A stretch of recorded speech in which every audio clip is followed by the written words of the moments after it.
we're back. We got Dale here. Mike, we got Dale. It's cool to see you came back. He likes this chapter, Paradox of Christianity. And hopefully we get him for a third at some point. Yeah. Well, we'll see. I might scare him off this time because we're 35 episodes in. The songs keep getting weirder, and I was thinking, I'm making a song of. I want to try to cram all the paradoxes Chesterton brings up in his works into one song. But I was like, what genre do I pick? I need something that it itself is a paradox. So I went with Jamaican rap with banjo. Here you go. They say the truth walks with two legs, mercy and justice. And much like a Jamaican banjo rap song, that's a paradox, fool. Yeah. They call me a madman, say I'm so damn unreasonable. Why you mad, man? The real madman goes madder than a hatter on reason alone. It's sad you don't understand that reason needs faith before it unlocks the door. For goodness sake, snowflake ain't never heard of a paradox before. You give me an example. It's easy to be heavy, hard to be light. All right.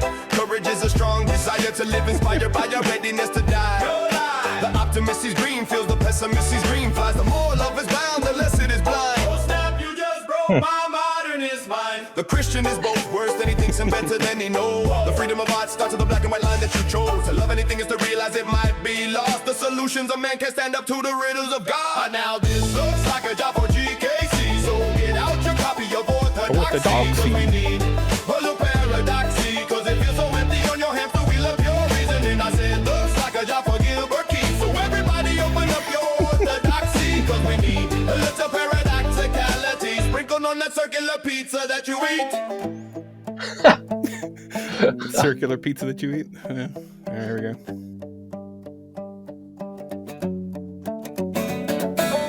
You're listening to another episode of Chesterton's Gateway with Ethan, Nicolle and Michael Grumbine with special guest Dale Ahlquist. Today's great paradox: I always believed in life after death, but not like this.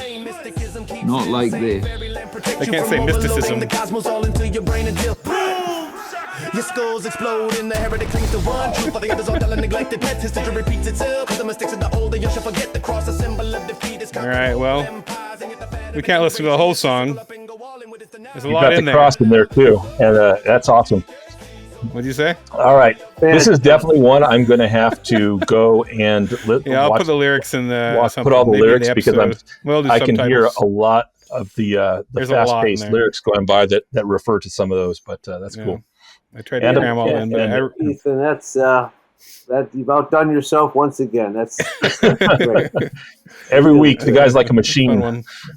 Yeah. All right, well, here we are. Yeah. Everybody get out your GKC. What was it? What was the chorus? I forgot already. Yeah. Oh, this looks like a job for GKC. Yep. Well, we're getting into the paradox of Christianity. This is one that I put in Gateway that we've been holding off on to do until we got to it in this book. And it is a good, I mean, I don't know. It's a very memorable chapter. It's one of those things where he makes all these points where you go, oh yeah. And as soon as he dives into paradox, which people don't generally do. And I guess it'd be interesting to kind of start off before you get into it, really defining what a paradox is. Because it's not a word I heard a lot outside of Chesterton. And the difference between a paradox and a conflict, or what would be the right word? Oxymoron? Or sorry, two things that just... Yeah, an oxymoron is just a contradiction in terms such as... A contradiction, yeah. Contradiction in terms such as round square. That's an oxymoron. Jumbo shrimp. Tight slacks. Government intelligence. Those are logical impossibilities. Whereas a paradox is where you have two truths that are both true, but they seem to contradict each other. Right. But because it's a paradox, paradox also has two definitions that are both true. And because the other definition of paradox is the truth that goes against expectation, the unexpected truth. and Chesterton is a master of both of those, and it's nice with this chapter he starts to really unleash what the paradox is. So. Right, and I think a lot of this is going to hinge upon the word seeming. So there's things appear to be in contradiction to each other in a lot of what he's talking about, and they sort of intuitively, if they were both true, a lot of it has to do with what people think about Christianity. Now, some of what I'm talking about is going to be covered in some of the later readings, right? Because not this first one, but this first one, he does allude to. He actually ended with the kind of paradox. He ended the last chapter, Flag of the World, with a kind of the paradox. It's the first time that Chesterton said that a thing that was claimed about Christianity began to draw him to Christianity, which is that there was the thing that was claimed, and which Christianity does actually do and hold in tension, is the idea that we ought to be loyal to the world. Hence the title of the chapter was Flag of the World. We owe a loyalty to the world, and to be clear, that concept was first brought up in Ethics of Elfland. But there was a loyalty to the world that you were owed, but also you loved the world so much that you were willing to tear parts of it down and reform it, which, you didn't love it blindly and just accept it for as it was, but you wanted the best for it. And so you were willing to reform. And so that tension of I love it so much, I'm willing to destroy parts of it and build it back up, as well as I'm loyal to it, but I recognize some of the darkness in the world. I recognize some of the problems in the world, and I remain loyal nonetheless. And he compared it to sort of regional loyalty. We can compare it to sports team loyalty or even religious loyalty, where we're loyal to something, but we acknowledge that it has flaws, or that the people in it have flaws. And so that willingness to recognize those two truths, that we ought to be loyal to the world, and we also ought to be willing to reform the parts of it that need reforming. That was that tension that he said he recognized all of a sudden at the end of last chapter, that Christianity does that. It says both things. It says the world should be loved, and also the world is fallen and should be, and we should recognize that and be willing to change it. Right. Every patriot wants to, hates his country enough to want to change it, but loves it enough to think it worth changing. That's excellent. Yeah. And so he's led here by the Flag of the World, what he talks about in that chapter, by seeing that the paradoxical things of Christianity they fit with reality more than all the one-sidedness, the monomania of the culture he's grown up in, and is that kind of where we're headed here?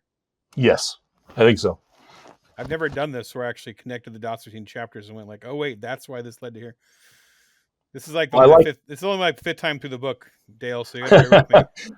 Well, I really, that's what I really like about this, Ethan. This is I've thought about this book way more doing this podcast than I ever did. And I've read it. I haven't read it 5 times. I read it 4 times. This is my 4th time. And so it's really wonderful to connect those dots from chapter to chapter, because his paragraphs are so rich, you sometimes get caught up paragraph to paragraph. Yeah, you remember these moments in the book, but then you don't remember how one got to the next. The connection. That's the whole problem with this book. You especially you read it the first time, and you've underlined the whole book, and you have no idea what the book's about. It's so true. Right? It's so true. And then the second time you read it, it's worse because it's a completely new book. He rewrote the book since the last time you read it, and then the third time is when it starts coming together. But Mike, you said the 4th time you've read it, that's when the book starts to really gel and come together. And so this book will never disappoint you. It'll always be rich every time you return to it. Yeah. Yep. And the great part is you can even, once you've read it a couple times, you can even just focus on a chapter and talk about and what he does in a particular chapter. You don't need to do the whole, but of course we are piece by piece. Yeah. So, well, it's like the Bible in that sense too. I mean, you could and it's also like the Bible in that the Bible's full of paradox. Everybody forgets that, that first shall be last, the last shall be first. And, if you want to save your life, you have to be willing to lose it and lose your life. That's right. In order to save it. That's right. Even some of the more popular phrases that some like to throw around, like "judge not, lest ye be judged," but also the Bible says "judge with right judgment." So you have these situations where exactly it appears there's an apparent paradox in the Bible, and Chesterton is fascinated by these. Now, this particular, what he's going to get into in this chapter is more of the paradoxes as claimed by the people who hate Christianity. And so we're going to get into what they say, because who are trying to tear Christianity down. There are critics that criticize it for being one extreme, and other critics that criticize it for being the other extreme. Sometimes the same critic, but yeah, it's, so this is, I mean, Chesterton, it is interesting, always interesting to me that Chesterton goes about expounding truth, oftentimes by identifying those who did it wrong. He's very astute, and he has a literary and journalistic approach whereby he shows you what the truth is by showing you who got it wrong first, and why they're wrong. There's also a third definition for paradox. It's two wooden structures out in the water. Well, no, you're thinking of. Oh no, he's already got me beat on. We're already into the props, folks. I didn't expect this pun to go so deep. Oh, Perry Ducks. Okay. Nice. All right. Well, that's the perfect cue to jump into The Paradoxes of Christianity, Chapter 5 of my book Orthodoxy, published in 1909. This chapter has been divided into 5 parts. This is part 1. All right, buckle your chester belts, boys. We're diving in. Let's go. Nope, he's repeating himself. He's a little senile. By the way, it was published in 1908, so loser. Sorry about that. Well, Chesterton, I mean, it's AI. He doesn't know. I'll just blame the AI when I get things wrong. The real trouble with this world of ours is not that it is an unreasonable world, nor even that it is a reasonable one. The commonest kind of trouble is that it is nearly reasonable, but not quite. Life is not an illogicality, yet it's a trap for logicians. It looks just a little more mathematical and regular than it is. Its exactitude is obvious, but its inexactitude is hidden. Its wildness lies in wait. I give one coarse instance of what I mean. Suppose some mathematical creature from the moon were to reckon up the human body. He would at once see that the essential thing about it was that it was duplicate A man is 2 men, he on the right exactly resembling him on the left. Having noted that there was an arm on the right and one on the left, a leg on the right and one on the left, he might go further and still find on each side the same number of fingers, the same number of toes, twin eyes, twin ears, twin nostrils, and even twin lobes of the brain. At last he would take it as a law, and then where he found a heart on one side, would deduce that there was another heart on the other, and just then, where he most felt he was right, he would be wrong. Our AI Chesterton is feeling a little eccentric today. Sorry, I didn't fine-tooth comb the reading this week. I was that song was a lot of work. I got into it. But yeah, it's first paragraph there. And this is such a simple truth and such a wonderful thing to point out, because so much of the world of science and the world that if you study things and you learn to love logic and reason, the presumption often is that everything is reasonable if you just keep working at it. And Chesterton, I love here that he's pointing out that there is this quirk in reality where things are mostly reasonable. When you look at the line of the horizon, you look out over the ocean and you see you see a line. It looks about as straight a line as you can get until you zoom in enough, and then you realize it's not a line at all. In fact, it's a long curve, and then it's not even a great curve because there are imperfections from the motion of the ocean, etc. And so this is the way of everything in nature. We love mathematics and geometry to tell us the truths, but there are no real perfect circles or perfect triangles or perfect squares in the world, even though we presume and work as if there would be. And so it's that wonderful bit of, and I've often wondered that, why did God make it that way? Why did God make it so that there are those imperfections, those things that are just unexpected in that way? Chesterton hones in on it right away. Yeah. Shall we continue? Yeah. All right. It is this silent swerving from accuracy by an inch that is the uncanny element in everything. It seems a sort of secret treason in the universe. An apple or an orange is round enough to get itself called round, and yet is not round after all. The earth itself is shaped like an orange in order to lure some simple astronomer into calling it a globe. A blade of grass is called after the blade of a sword, because it comes to a point, but it doesn't. Everywhere in things there is this element of the quiet and incalculable. It escapes the rationalists, but it never escapes till the last moment. From the grand curve of our earth, it could easily be inferred that every inch of it was thus curved. It would seem rational that as a man has a brain on both sides, he should have a heart on both sides. Yet scientific men are still organizing expeditions to find the North Pole, because they are so fond of flat country. Scientific men are also still organizing expeditions to find a man's heart. And when they try to find it, they generally get on the wrong side of him.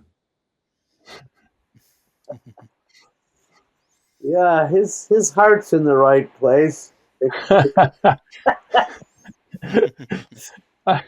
I was reading this with my wife, and she said, "What does he mean by that last sentence?" Then I said exactly your line, Dale. I said, "Well, his heart's in the right place until you look, then you find it's in the left place." Yeah, it's not in the right place at all. It's not the right place. And I think, though, also the joke is about when they find a man's heart, they generally get on the wrong side of him. Like if they're sitting there probing on a man, looking to find what side of his heart it is, it's not a very pleasant experience. So they get on the wrong side of him. So Chesterton's telling a couple of jokes here. But are either of you Doctor Who fans? No, it's all right. All right, Doctor Who, the silliest British sci-fi show of all time. And I just want to point out that the Doctor, who is an alien in it, looks like us, but he has a few differences, and he actually has two hearts, one on the right and one on the left. He's the logical, but he's the logical creature, but he's an alien. He's not a man. So that's That's good. Interesting. I never knew that about Doctor Who. Yep. Yeah. So you kind of previewed this paragraph last time. So we imperfections in the North Pole. So it's cool. I hope they find it soon. The North Pole. It turns out it actually moves a little bit, doesn't it? Something like that. Really? Magnetic pole north, anyway. Yeah, the magnetic pole doesn't stay in one place. It's a real bummer. You think it is. You think it's the one. I mean, they always talk about the North Star as the one star that doesn't move, right? Except it does, if you look closely enough. At that time was a big deal. Like, oh, is that like Mars today? Like, oh, we're gonna get to the North Pole. Yes. In his time, there were. That was the age of exploration. There were tons of expeditions to the North Pole, always trying to find the North Pole. That it's going to change everything. Okay. All right, continue. Now, actual insight or inspiration is best tested by whether it guesses these hidden malformations or surprises. If our mathematician from the moon saw the 2 arms and the 2 ears, he might deduce the 2 shoulder blades and the 2 halves of the brain. But if he guessed that the man's heart was in the right place, then I should call him something more than a mathematician. Now, this is exactly the claim which I have since come to propound for Christianity. Not merely that it deduces logical truths, but that when it suddenly becomes illogical, it has found, so to speak, an illogical truth. It not only goes right about things, but it goes wrong, if one may say so. Exactly where the things go wrong. Its plan suits the secret irregularities and expects the unexpected. It is simple about the simple truth, but it is stubborn about the subtle truth. It will admit that a man has 2 hands. It will not admit, though all the modernists wail to it, the obvious deduction that he has 2 hearts. It is my only purpose in this chapter to point this out, to show that whenever we feel there is something odd in Christian theology, we shall generally find that there is something odd in the truth. That's great stuff, boys. Great stuff. What are the Christian truths do you think that he's I mean, we'll get into some of them, but when I think of this, I think of things like the Trinity and the Incarnation, transubstantiation, things that we call mysteries in the faith. That they are the truth is subtle and complex, and they were it is true. He's right, historically speaking. We were recently celebrated the Council of Nicaea, the 1700th anniversary of the Council of Nicaea, and they were very insistent on some very subtle truth about the nature of God in that, with the 3 persons and the one God and the relationship between the persons. So if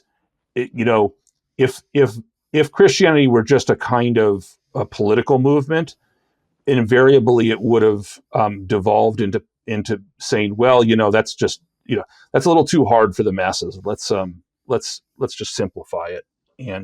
But Christianity has been very fierce in its defense of the triune nature of God, despite how difficult it is to understand. Any others that you can think of? What comes to mind when he talks about this?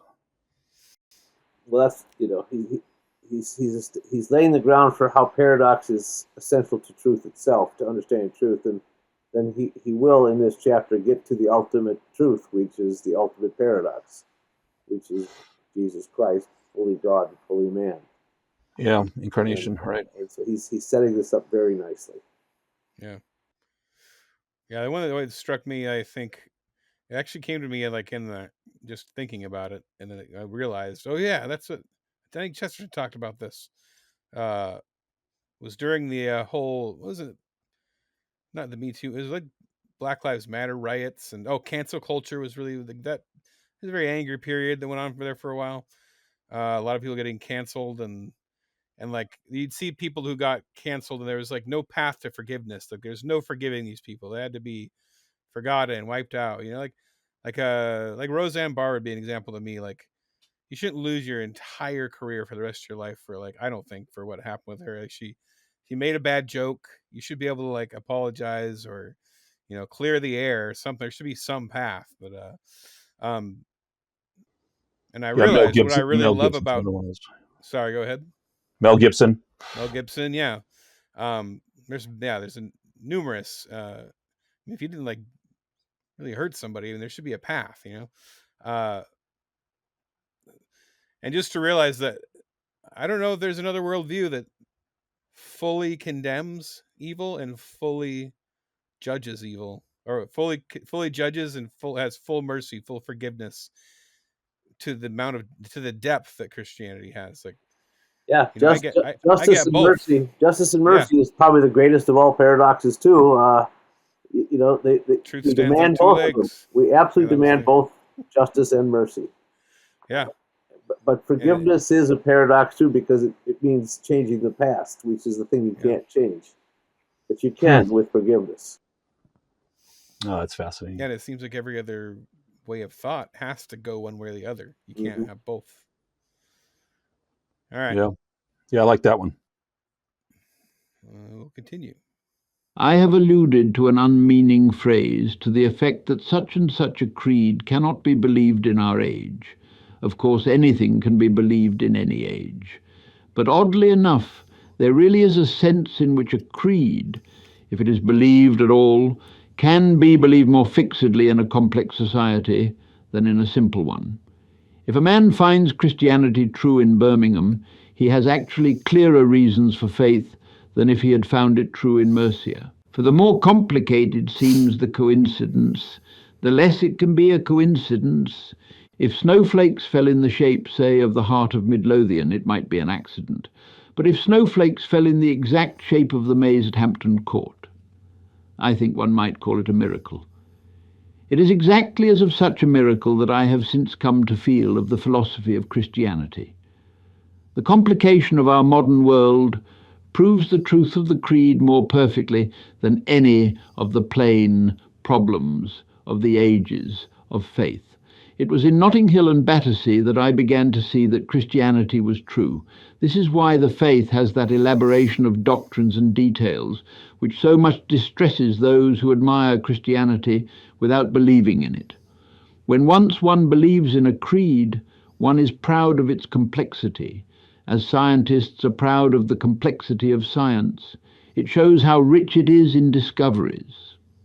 If it is right at all, it is a compliment to say that it's elaborately right. A stick might fit a hole, or a stone a hollow by accident, but a key and a lock are both complex, and if a key fits a lock, you know it is the right key.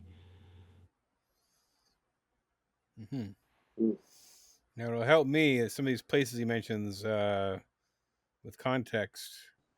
Okay. Of why he's, if a man finds Christianity true in Birmingham, what's Birmingham like? Is that like more like the country, or is that more like not? I don't know my England very well.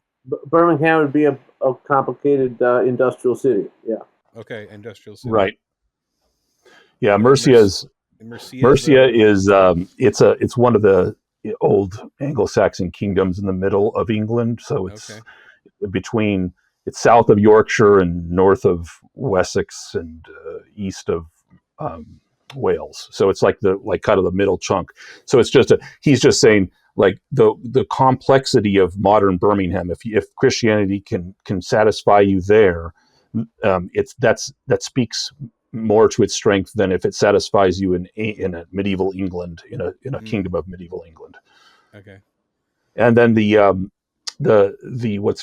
shape of the heart of Midlothian, that was up in Edinburgh. It's like a heart shape with a little cross in the middle, like an X. And anyway, it's the site of a ancient jail there, actually. But but it's like so if a bunch of snow fell in a heart shape, you might say, oh, that could be accidental. Maybe, yeah. But if it fell in exact same shape of the maze at Hampton Court, which is very complicated, then you would know that something's going on here. Something's affecting the snowfall. There's no way it could possibly mimic something that complicated.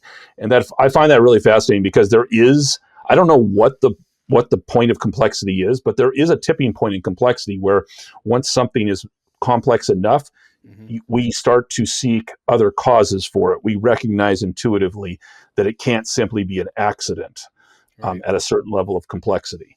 And where it could be an accident, and I was thinking of if you have an old tree in a forest and it's leaning over, and a windstorm comes and blows a branch off, and the branch falls to the ground and it falls in a hole.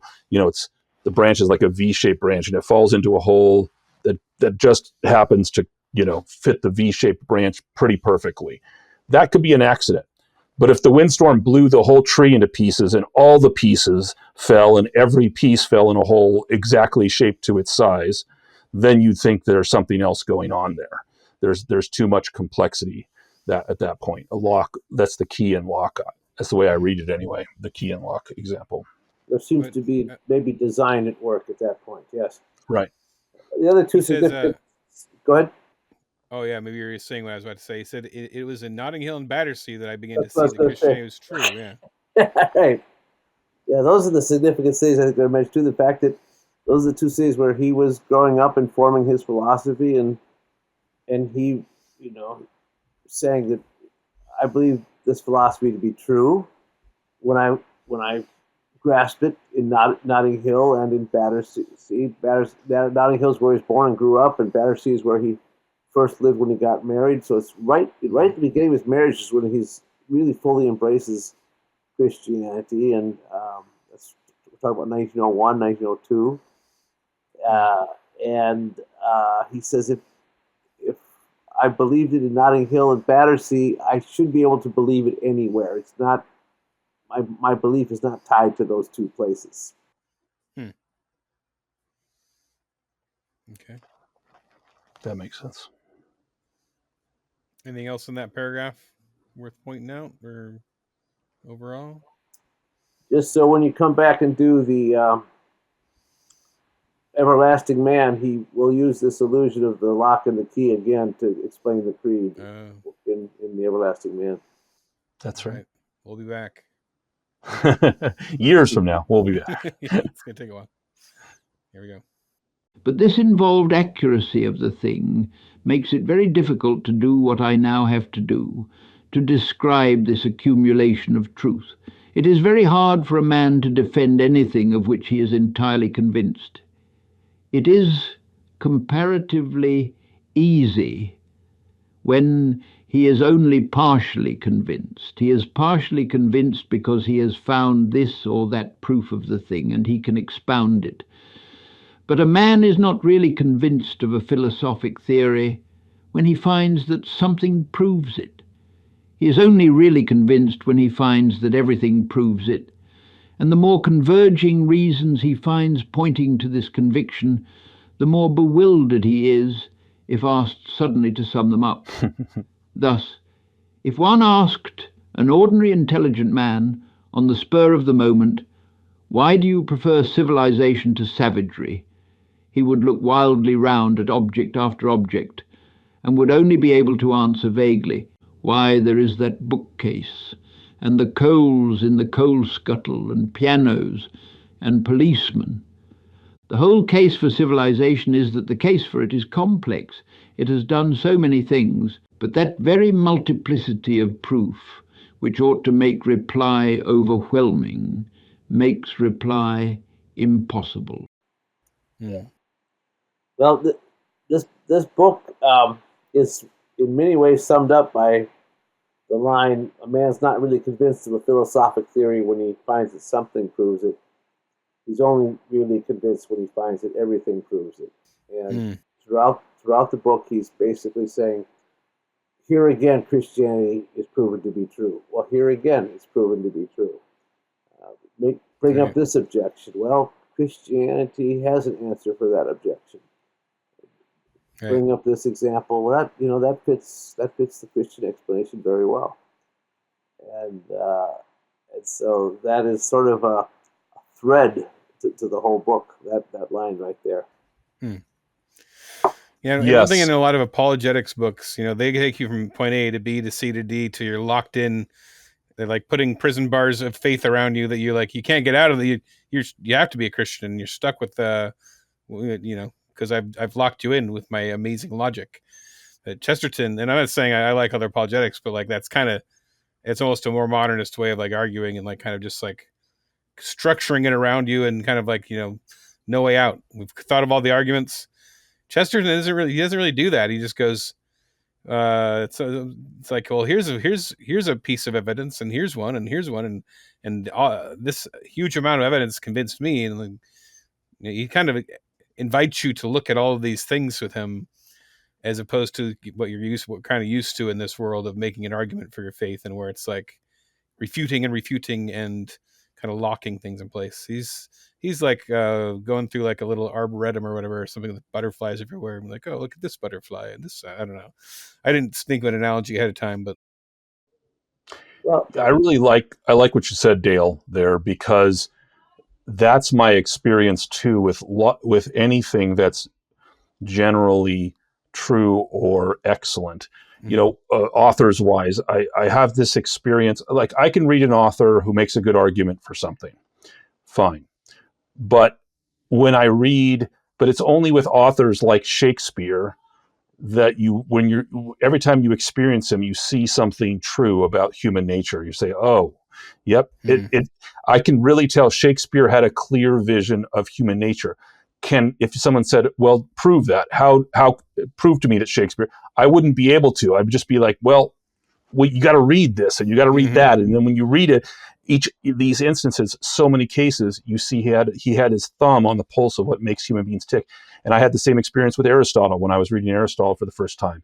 And he's great in the prior analytics, and he's great, with the categories. And but then the more I go back to him, and Aquinas is the same way. The more you hear him talk on politics, you hear him talk on ethics, you hear him talk on literally almost anything, and the truth overall. And of course, Christianity is the greatest example of this because you have so many sources.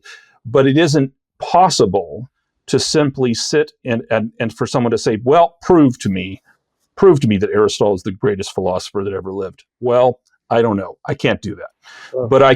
But there are so many instances where when I bump up against his thought, I say, wow, that's right.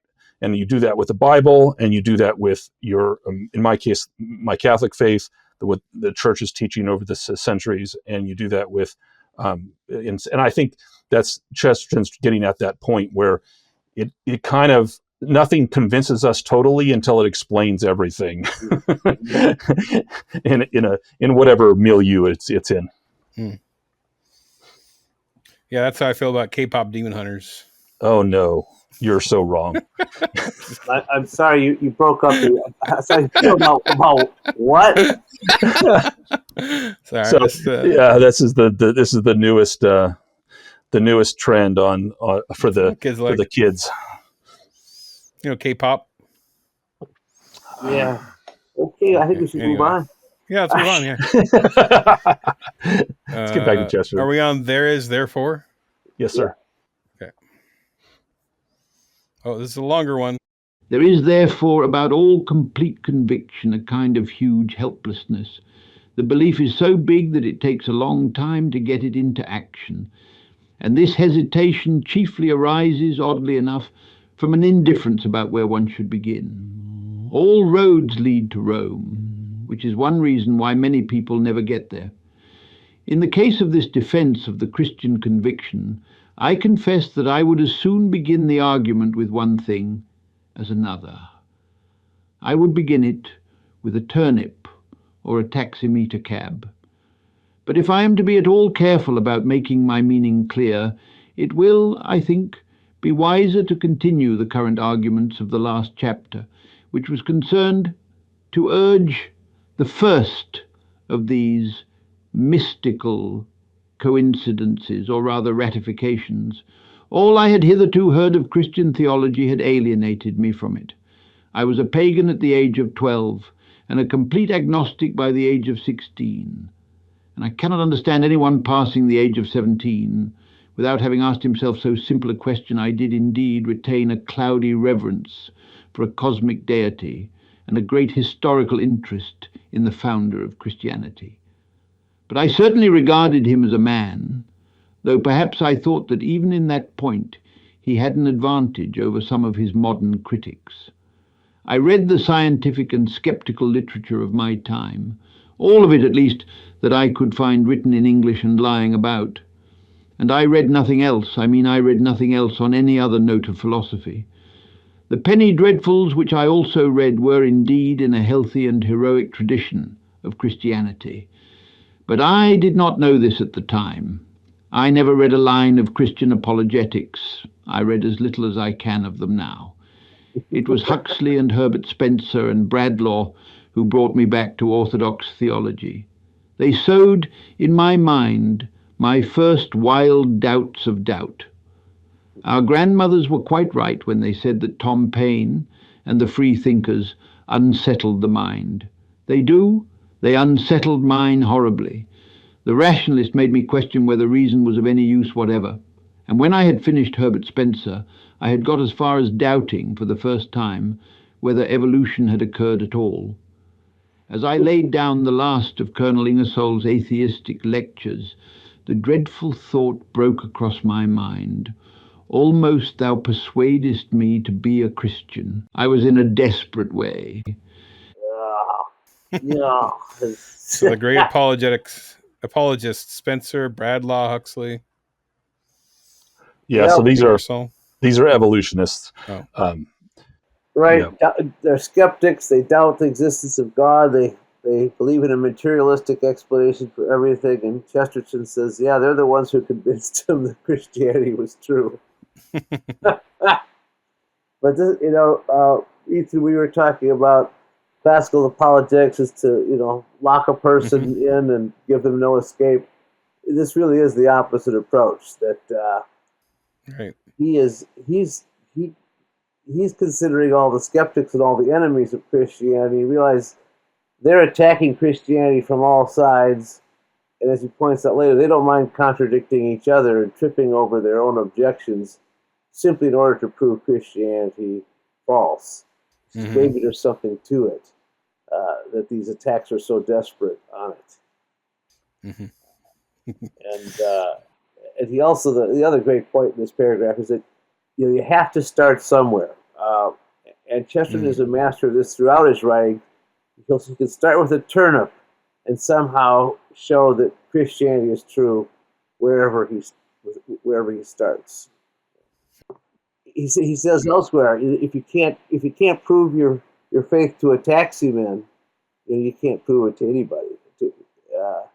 And how many of you knew that taximeter cab is the original form of taxi? Isn't that taximeter cab? It's so. I did not until I read this. I do remember looking up the history years ago when I read it for the third time. I was like, taximeter cab, is that just a colloquial phrase of the British? Nope, that was the original form of the word taxi. Right. Yeah, I love how he's giving you this is just personal history. The whole paragraph has been, here was my youth. This is and he's pointing out, I'm not predisposed to believe Christianity. In fact, I'm predisposed to the opposite because of everything that I read. Not everything. I guess the Penny Dreadfuls were heroic Christian literature, even though he didn't know it. But and I love how he's picking out some of the biggest names of the age that championed materialism in Spencer and Bradlaugh and Huxley. Different from the Huxley. I first thought it was Aldous Huxley when I read it first time. So just for a historical note, Aldous Huxley was like a kid when Chesterton wrote this book. So it wasn't the guy that wrote Brave New World. It was Thomas Huxley, who was the debater, the evolutionist. He was called the Bulldog of Darwin. He was the one that debated the Bishop of England in 1860 to debated Darwinism, evolutionary Darwinism, famously at Oxford. And but anyway, yeah, these are all the big names. These are the heavy hitters of the materialist age. And he's pointing out that's what I was steeped in. I was and yet something began to ring false for me about them. And he's not telling us exactly what it is. He just tells us that's his reason. Yeah, Aldous Huxley is the grandson of Thomas Huxley. Right. Yeah. There was another Huxley in the middle, Julian, I think. Julian. Yeah. All right. Well, let's bring it home with this final paragraph for this episode, and we can finish talking about it. This odd effect of the great agnostics in arousing doubts deeper than their own might be illustrated in many ways. I take only one. As I read and reread all the non-Christian or anti-Christian accounts of the faith, from Huxley to Bradlaugh, a slow and awful impression grew gradually but graphically upon my mind, the impression that Christianity must be a most extraordinary thing. For not only, as I understood, had Christianity the most flaming vices, But it had apparently a mystical talent for combining vices which seemed inconsistent with each other. It was attacked on all sides, and for all contradictory reasons. No sooner had one rationalist demonstrated that it was too far to the east, than another demonstrated with equal clearness that it was much too far to the west. No sooner had my indignation died down at its angular and aggressive squareness than I was called up again to notice and condemn its enervating and sensual roundness. In case any reader has not come across the thing I mean, I will give such instances as I remember at random of this self-contradiction in the sceptical attack. I give 4 or 5 of them. There are 50 more. Yeah. And we'll get into those next time. Cliffhanger. Ends on a cliffhanger. We're teasing our audience. Yeah. I noticed that we weren't exactly clear with one that he mentioned. He said at the end of the previous chapter. So the contradiction there is, to put it simply, the contradiction between the pessimism of Christianity and the optimism of Christianity. The Christian tradition both excoriates the world in the Desert Fathers and the Jeromes, and it tears the world a new one in terms of criticizing its evil, and it is hopelessly optimistic about the world and says that you ought to love the world and love even your enemies in the world, love everything about. And so it's that contradiction, that paradox, that first drew him to Christianity. So that's paradox number 1, and he's about to go into a bunch more, but not this episode. Yeah, good stuff, boy. Well, I should take this opportunity to promote the Society of Gilbert Keith Chesterton, because I know that both of you have been staring enviously at the zip hoodie that I'm wearing, and this is something that you could acquire for yourself, because it does have GK Chesterton's signature on the sleeve, and I already have that in my tattoo sleeve. Right? Just kidding. I don't have that. you can get this. Wear your heart on your sleeve. From chesterton.org. It just came out, so get your Christmas shopping done too. You can also get my newest book, which has sort of a paradoxical title.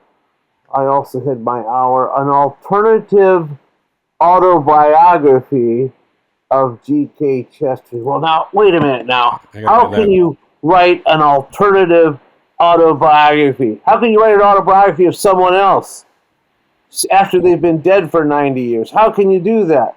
Well, I did. And so you can get that at chesterton.org as well. If you've read his original autobiography, you will understand why it needed to be done. Yes, exactly. His autobiography was crying out for another one. It was a rough, because I've been in 2 Chesterton groups, and we've read through so many of his books, and that is a memorable, just like slog. Yeah. Well, this book will give you a lot of new Chesterton material. It's all written by Chesterton. That's the thing. It's in his own words, and it's a narrative of his life in his own words, but it's not the autobiography that he wrote. It's a bunch of other stuff he wrote that happened to turn out to be his own story. So you got to piece things from other writings all together to kind of make his autobiography? That's exactly what I did, yes. That must have taken a lot of work. Only about 30 years worth, Mike. I've been working on it for a long, long time, and it's all come together. It's a lot of fun. Yeah. Especially because he wasn't a man that liked to talk about himself. Exactly. I mean, he tells stories about his life, right? But he doesn't talk directly about himself in his thought very much. You have a few instances in this chapter and others where he's telling you directly things about his life, but he doesn't. He does refer to this book as his slovenly autobiography. That's how he describes Orthodoxy. Oh, nice! I didn't know. Autobiography. So he's telling about how he came to faith, but. The new one will tell even more about how he becomes Catholic and how he becomes a writer, and all these, getting a lot of information about Chesterton in this book. In fact, you get more information about Chesterton in this new book than you will in any other single volume. So, and tell listeners, what's the best place to get it again? Chesterton.org. Chesterton.org. Yeah, and I should finish with one piece. I promised another show and tell tonight. I showed you the pair of ducks, but You see this pretty well-known photograph of Chesterton there. Yeah. Yeah, Nice. you see him holding his walking stick right there. Mm-hmm. See the walking stick there? Wait, I think he showed us this last time. It's okay. It's a redux. Yeah. Here is that walking stick. That's the same one that Chesterton was holding in that picture there. He got this in Poland and on the mountain of Zakopane. It forms a battle axe there on one side and the head of an eagle on the other side. And it's amazingly light and amazingly short too. He didn't use it as a cane. He didn't lean on it. He used it as a weapon. pot. He'd point with it, and he used to carry it while he walked rather than. Did he put it over his shoulder or something? What did he? No. He just carried. He could. Back It would work over the shoulder. That hook works nice. Hook small children and cats and things like that. Mm-hmm. But you could often see him posing with this walking stick. Yeah, that's classic. That's and so have you taken this through? Does the TSA allow you to carry it through customs? I have gotten it on an airplane. Yes, I have. Did you have to lean on it to prove that you were walking with it or something? I can't even bring a cigar cutter on the airplane. Yeah, and you brought an axe. Yeah. Got the battle axe there. But it's if you notice, sometimes you'll see people with canes who are actually having a hard time walking, and they get through TSA because they need the cane to walk. And is that what you did? Did you tot her up on the cane? Nah, I was just carrying it. Well, that's awesome. Start fading the music in here as we can hear. You got any more show and tell or anything? Or? No, that's good. I'm good. All right. Well, I guess we should announce. So this is our plan next week. Me and Mike, because this will fall close to Christmas. When the next episode will be really close to Christmas, so we're gonna do a special Christmas episode. And well, I got you to hear, Dale. I know there's like multiple poems and essays. Do you have a recommendation? Maybe on one essay, one poem. Oh, the poem Christmas. would be his poem, "The Three Wise Men." One of my favorite Christmas poems. Three Wise Men. Yeah. Okay. And then is there a good essay that's? I know that he's got like a few that are in your best of collection. At least one. Yeah, The Winter Feast. That's a good one. Winter Feast. Yeah. Okay, Winter Feast. All right, The Three Wise Men and The Winter Feast.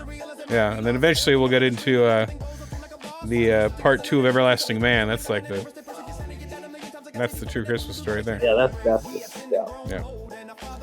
All right, so we're gonna do that, and we're gonna take a little bit of break for Christmas season because we all got lives and Christmas time. It's Christmas, yeah. So we're gonna hang it on the paradox of the cliffhanger paradox for a while here, and I want to thank you, Dale, for joining us.